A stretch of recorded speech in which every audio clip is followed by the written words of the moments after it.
So நம்ம மனசுக்குள்ள ஒரு குப்பை தொட்டி மாதிரி எல்லா பிரச்சனையும் போட்டு நம்ம ஒரி பண்ணிகிட்டே இருக்கக்கூடாது. நமக்கு நடந்த துரோகமாக இருக்கட்டும், நம்ம பார்த்த அசிங்கமாக இருக்கட்டும், நமக்கு நடந்த தவறான விஷயமா இருக்கட்டும், எல்லாத்தையும்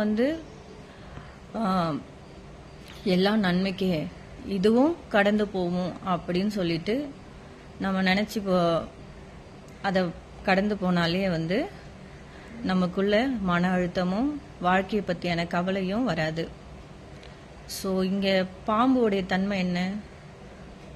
நம்ம என்னதான் அதுக்கு பால் ஊற்றினாலும் அது கொத்த தான் செய்யும். ஏன்னா அதனுடைய நேச்சர் அது, நம்மளுடைய நேச்சர் வேற. ஸோ இங்கே பலவித மனிதர்கள் பலவிதமான குணாதிசயங்களோடு தான் இங்கே இருப்பாங்க. ஸோ அவங்களுடைய கேரக்டர் அப்படி தான். ஸோ அவங்களுடைய செய்கையும் அப்படி தான். ஸோ அதனால் அதுக்காக அவங்க நமக்கு என்ன செஞ்சாங்களோ அதையே நம்ம அவங்களுக்கு திருப்பி செய்யக்கூடாது. அதையே நினச்சிட்டு நம்ம உட்காந்துட்டு ஃபீல் பண்ணிட்டு இருக்கக்கூடாது. ஸோ மனசில் எந்த வித குப்பையும் சேர்க்காம இருந்தாலே நமக்குள்ள மனசோர்வு, மன அழுத்தம், வாழ்க்கை பற்றியான கவலை வராது. ஸோ எல்லாத்தையும் குப்பை தொட்டியில் போடுற மாதிரி தூக்கி போட்டுட்டு மனசை எப்பயுமே ஃப்ரெஷ்ஷாக வச்சுக்கிட்டிங்கன்னா நம்ம லைஃப்பில் எப்பயுமே சந்தோஷமாகவே இருக்கலாம்.